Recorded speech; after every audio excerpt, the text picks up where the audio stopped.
భాషల్లోకి, Indian భాషల్లోకి తర్జుమా చేసినటువంటి William Carey గారు ఎక్కడో ఫారిన్ కంట్రీ నుంచి ఇక్కడికి వచ్చాడు. ఇక్కడ వాతావరణం పడదు, చాలా ఇబ్బందులు పడ్డాడు.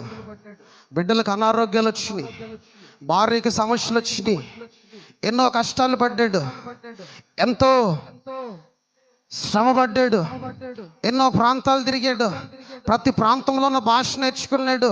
ఆ భాష నేర్చుకొని తెలుగులోకి కానీ తమిళ్లోకి కానీ ఇక్కడున్న ఇండియన్ భాషలోకి తర్జుమా చేశాడు. వాటన్నిటిని రాశాడు, వాటన్నిటిని ప్రింటింగ్ చేయించాలనుకున్నాడు. ప్రతి రాష్ట్రానికి, ప్రతి భాషకు ఒక బైబుల్ నేను తీసుకొని రావాలని ఎంతో ప్రయాసపడ్డాడు, ఎంతో ఖర్చు పెట్టాడు. ఈ ప్రయాసలో ఎంతో కోల్పోయాడు, బిడ్డలను కోల్పోయాడు, ఆరోగ్యాన్ని కోల్పోయాడు.